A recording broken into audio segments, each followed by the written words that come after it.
Итак, в продолжение о реализации знаниях, где используется 5 гармоник, я подумал о том, что можно сделать, с одной стороны, полезное практическое занятие по работе с кашлем, не сдерживаем, когда бывает у нас приступы, спазмы.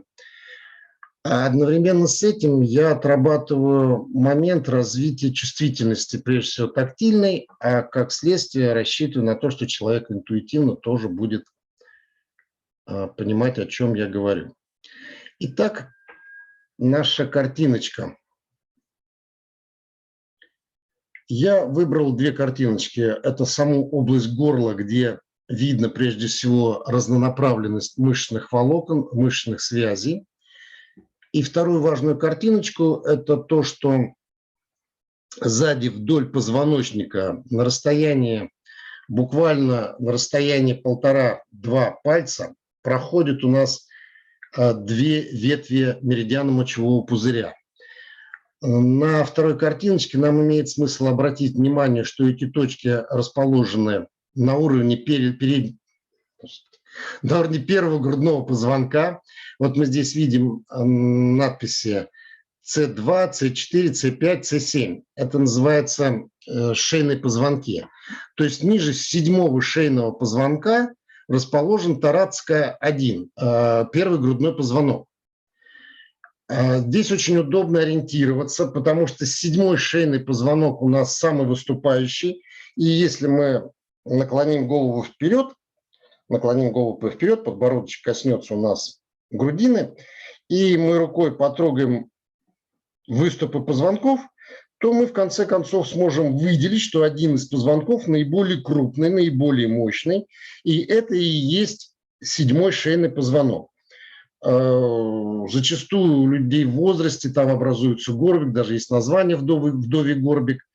То есть тогда мы просто видим эту шишку, этот горбик, и в центр становимся. Это будет просто, получается, что позвонок тогда, отросток позвонка довольно сильно прикрыт.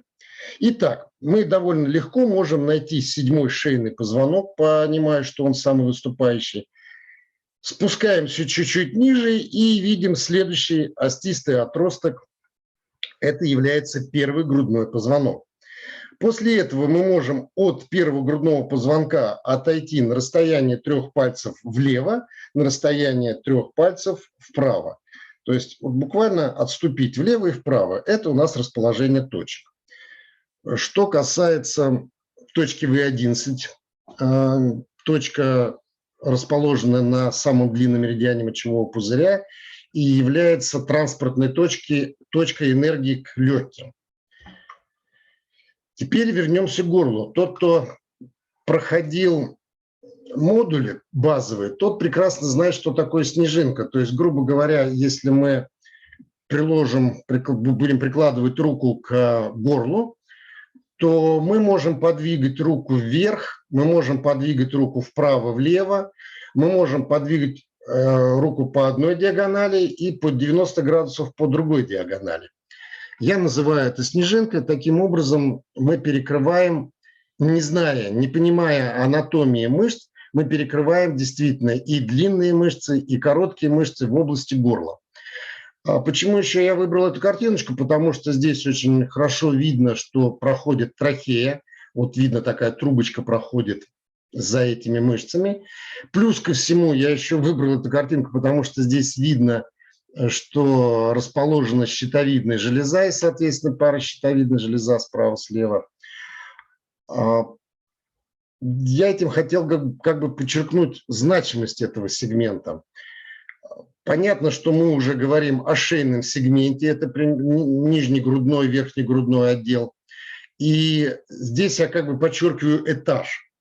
И плюс ко всему, так как мы знаем о том, что чуть-чуть ниже этого этажа под 7-м шейным расположен первый грудной, расположена точка В11, мы еще и знаем, что существует транспортная точка энергии к легким. Ну, я думаю, что мы такую какую-то некую общую картинку составили. Я выключаю картинку для того, чтобы быть во весь экран. Надеюсь, что я сейчас во весь экран. самому увидеть.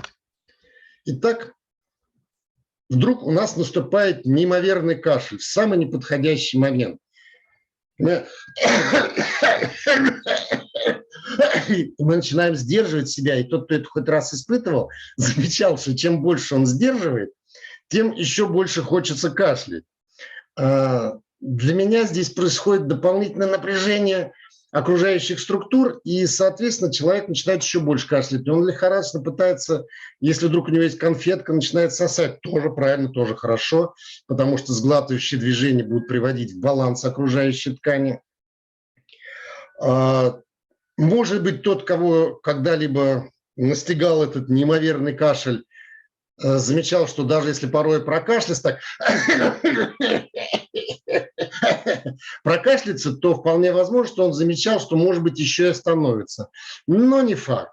И поэтому мы сейчас с вами накладываем руку на область, мы видим, что здесь трахея, на область мышц, стараемся более-менее распределить контакт руки с поверхностью шеи. И теперь пальцами чуть-чуть потрогали, погладили, познакомились. И теперь попробуйте сделать как бы такой небольшой захват ткани, где у нас трахея, щитовидная железа, и чуть-чуть попробовать сместить вниз, потянуть. Интересно, насколько-нибудь сместилось или нет? Ага, а давайте попробуем противоположно, наверх. Угу, какой интересный ход. Вниз. Наверх. А теперь вправо-влево. Также такой захват с тканями шеи вправо немножко посмещали. Теперь мягко, нежно влево. И вы оцениваете, возможно, что вы уже заметили, в какую-то сторону лучше смещается, в какую-то хуже. Теперь диагональ справа сверху, влево вниз. Пробуем, такую снежиночку рисуем. Влево-вниз смещаем. Угу. В начале пути, может быть, хорошо двигалось, потом хуже. Потом, наоборот, снизу, слева вверх по диагонали смещаем. Мы сейчас с вами знакомимся с нашей шеей, с нашим горлом. И смотрим, как оно смещается. Теперь переходим диагональ слева вверху, вправо внизу. Опять потихонечку начинаем смещать. И оценим, то есть у нас контакт идет по максимально возможному. Может быть, у кого-то и получится ладонью вот так вот захватить. Я тоже же ладонь могу смещать немножко. Тогда просто мне больше ткани контролировать приходится. Я сейчас по диагонали вниз-вправо, по диагонали вверх-влево. И теперь я повторяю опять все те же самые движения. То есть сейчас вверх-вниз, вправо-влево. Вот эти все движения проверяйте. И я надеюсь, наверное, совсем хорошо сказано, да скорее, к сожалению, тот, кто чувствительностью обладает достаточной, обязательно обнаружит, что какой-то из векторов либо вверх-вниз. Ну, например, опять же, не ориентируйтесь на мои слова, все индивидуальны, но чаще всего вверх сложнее поднимать. Ткани, которые идут туда вниз к легким, они обычно больше подпаяны. Опять же, напоминаю, все индивидуально. Вверх обычно сложнее поднимать, чаще, так скажем. Вниз может быть чуть-чуть легче, но бывает, что ход в обе стороны снижен. Вы уже начали воздействие на свое горло, на шейный отдел, на находящиеся там железы, трахею вправо-влево подвигали, вправо-влево посмещали. И теперь по диагонали, не буду говорить, какую диагональ, выбирайте сами, понятно, что одна диагональ сверху, справа, влево, вниз, и наоборот, соответственно. Что самое интересное, если у вас идет, если у вас кашель, да даже если кашля нет, сейчас вполне возможно, что вы заметили, что существует некое торможение в каком-то из векторов. Вы уже поработали. После этого мы руки, либо одну руку, ну, например, в театре, наверное, будет не совсем удобно, чтобы сзади не заслонять. Просто берем, проводим перед шеей, сзади сидящие Зрители ничего не поймут, они только и так видели, что вы кашляли. Находим 7-й шейный позвонок. На 1 спускаемся вниз, смещаемся вправо-влево. Опять же, не переживайте насчет расстояния. Если кашель идет, точка, скорее всего, работает, и если вы ее надавите как следует. А если у вас будет что-нибудь в руках, не знаю, вот возьму эту подставку для этого, и буду надавливать круговыми движениями по часовой стрелке, против часовой, надавливать вниз, вправо-влево, вверх-вниз. Потом с другой стороны нахожу 7-й шейный, спускаюсь на 1 и чуть-чуть сместившись на ширину 3 пальцев, опять массирую эту точку. Точка В11. Здесь, когда вы ходите по часовой, против часовой стрелки, меняя поочередно, вполне возможно, что вы найдете какую-то чуть-чуть более чувствительную часть точки. И тогда, соответственно, вы, возможно, сделаете на ней чуть больше акцент. Возвращаемся к горлу и опять начинаем исследовать, но теперь уже не просто исследовать. Сейчас я на секундочку замолчу, потому что, чтобы лучше понять, где у меня... Они всегда вот эти спаечки происходят. Я сейчас попробую подвигать вверх-вниз. Ну вот у меня госстандарт, я чувствую, что вверх мне немножко сложнее двигать. Я двигаю вправо-влево, чуть-чуть сложнее вправо двигать. По диагонали вообще никаких проблем. По диагонали слева, я рассказываю про себя, слева вверх, вправо вниз, чуть-чуть вниз сложнее менять.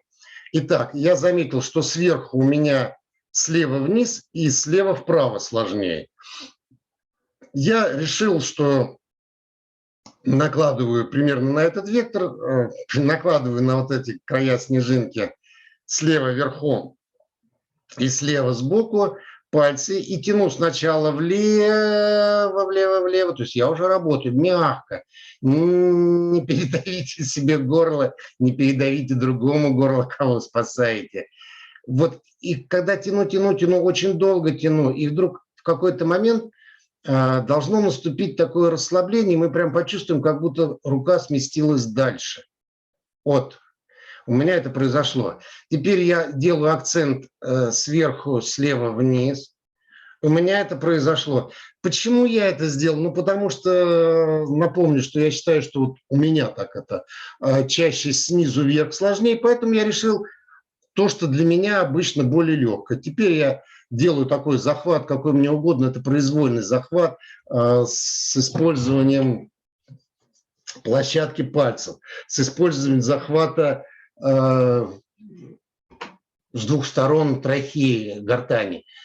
И вот я площадочкой давлю и не давлю, прижимаюсь и поднимаю вверх. И вот, кстати, слышно, что даже голосовые связки, там явно что-то изменилось, потому что я весь пласт подтягиваю вверх. И вот я теперь так держу до тех пор, пока не почувствую, что оно отпустит и снизу пойдет вверх. Я продолжаю держать. Если у меня идет кашель, может быть, я опять стараюсь одновременно точку держать. Но обычно это сложно. Лучше вот сначала одним позаниматься, потом другим. Одним, другим, одним, другим. Я продолжаю тянуть вверх. Почему я это делаю? Хоть я и не кашляю, хоть вы, надеюсь, сейчас не кашляете, но поверьте, вы сейчас делаете огромный вклад в регион шеи, вы делаете регион щитовидной железы, вы делаете в состоянии вообще горла, тех же самых голосовых связок. Вы замечали, что с возрастом меняется и голос, и тембр, и храп. Ну вот я чувствую, что у меня пошло вверх. У меня, честно говоря, уже никаких здесь нет. Я в любом случае позанимался полезной процедурой. Сделаю еще раз точку, транспортную точку В11 к легким понадавливаю. В общем-то, я все рассказал, все сделал. Вот это практическое занятие, которое мы только что с вами провели, мне очень интересна была бы обратная связь. Кто работал сейчас с передней поверхностью шеи, расскажите, пожалуйста, вот в нашей маленькой компании вы почувствовали, что притормаживал какой-то вектор надавливания?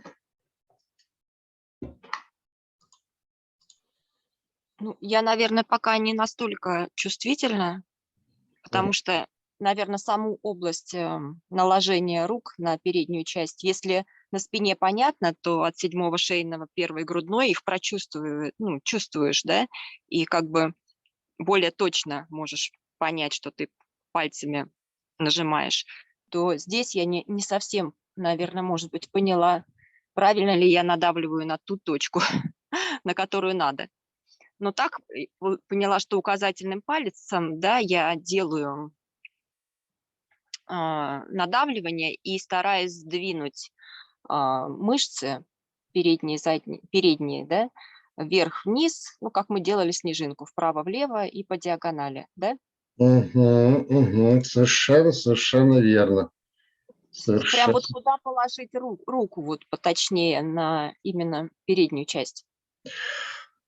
Да, то есть ладонь можно положить и полностью, но я вот уже предпочитаю так, просто когда полностью, может быть, медленнее, но лучше можно почувствовать притормаживание в какую-то сторону, как бы больше пласт мышц захватывая. Но я вот уже обычно таким более точечным движением. Э, Спасибо огромное, Елена. В любом случае вы уже на таком пути исследования себя. Кто-то еще у нас даст обратную связь, как для него прошло исследование шейного отдела спереди? У меня два вопроса. Один касается прямого, ответ мой касается прямого ответа на вопрос. То есть, когда я воздействовала так, как предлагалось, у меня какие-то вот ощущения того, что что-то там на голосовые связки идет. Это первое. А второй вопрос связан с техникой безопасности. Я до сих пор всегда во всех, вот то, что мне приходилось смотреть, наблюдать, слышала всегда какие-то предостережения воздействия в области щитовидной железы. Вот насколько здесь можно вот так класть, воздействовать, потому что здесь непосредственно идет воздействие. И прозвучали слова, что идет как бы стимуляция какая-то на щитовидную железу. Может, я неправильно выражаюсь, но вот как-то я как поняла. Вот вопрос связан с безопасностью. Мгм. Можно ли, прежде чем я на него отвечу, все-таки при смещении пальцев, кисти, удалось ли заметить, что в одну сторону лучше смещается, в другую хуже, в каком-нибудь из векторов? Нет. Вот Мгм. здесь у меня как бы чувствительность не отработана в плане больше, меньше. Я просто, двигала и двигала.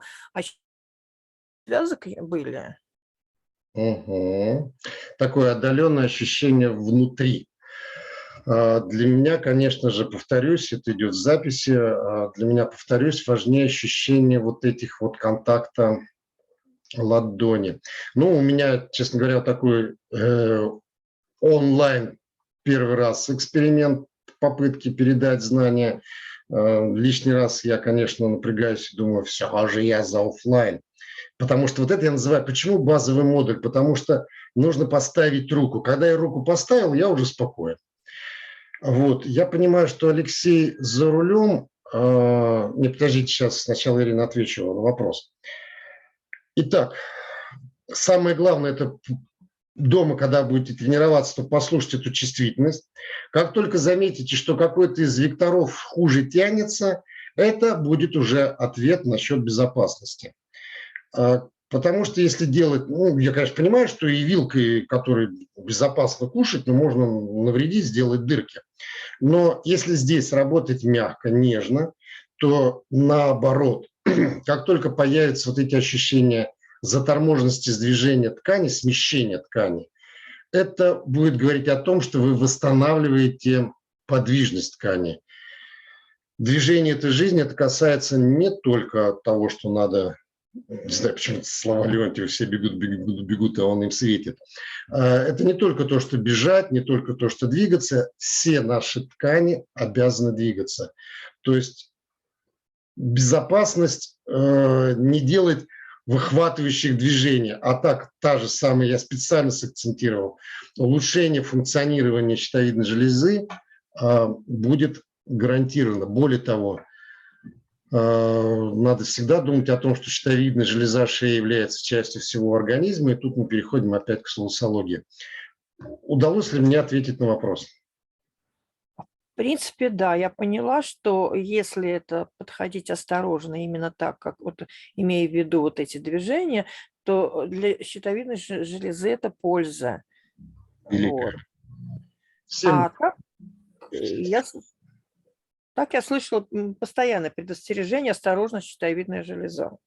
Ну вот здесь мы с вами изучаем восстановление подвижности, восстановление функции. У нас все немножечко двигается. Сердце, мы знаем, бьется 60-80, дыхание 16-20 дыханий в минуту, головной мозг у нас сужается, расширяется 8-10 раз в минуту, кишечник 3-4 раза в минуту. Все ткани обязательно двигаются. В одном из уроков, когда я говорил о фасции, я показывал, как это буквально постоянно, незаметно для нас везде двигается. Алексей, я понимаю, что вы, скорее всего, за рулем, скорее всего, смотрели за дорогой, но вдруг все же одну руку на руль, другую так. Я, конечно, что-то не то говорю, но любопытство меня вот нашей аудитории. Удалось ли вам хоть чуть-чуть подвигать шею с передней стороны?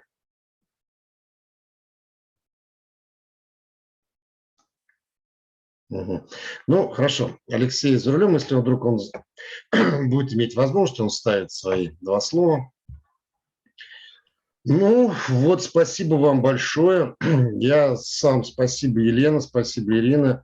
Я сам, спасибо всем, кто меня посмотрит с записи, попробует и под роликом задаст какие-то вопросы. Это будет меня, опять же, двигать к тому, как пытаться вот эту тактильную. У меня вот сейчас уже возникает такое мнение, что, возможно, я когда-нибудь просто проведу отдельный урок по сдвижению ткани в любом другом месте.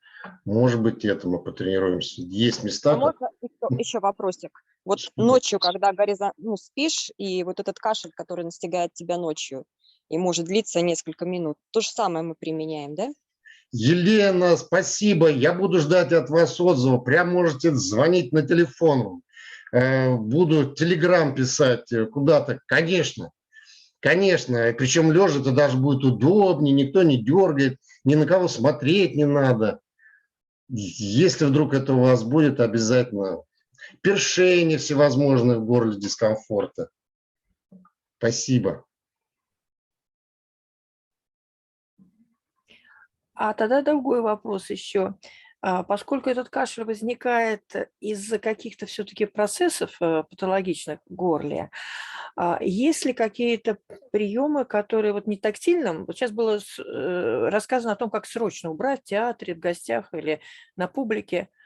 А вот есть ли какие-то такие сопровождающие процедуры? Попить теплой воды или еще что-то? Конечно.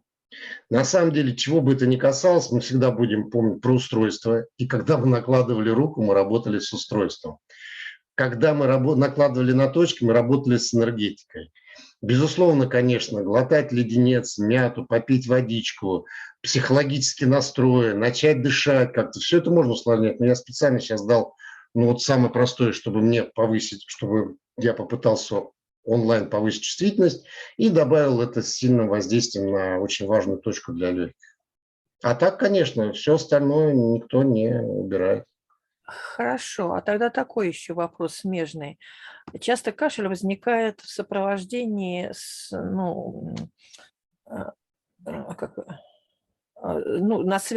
сопровождается воздействием на связки. Они начинают хрипеть, вот недавно у меня было, и что я только не делала, я смогла убрать, связки привести в норму только какими-то лекарствами.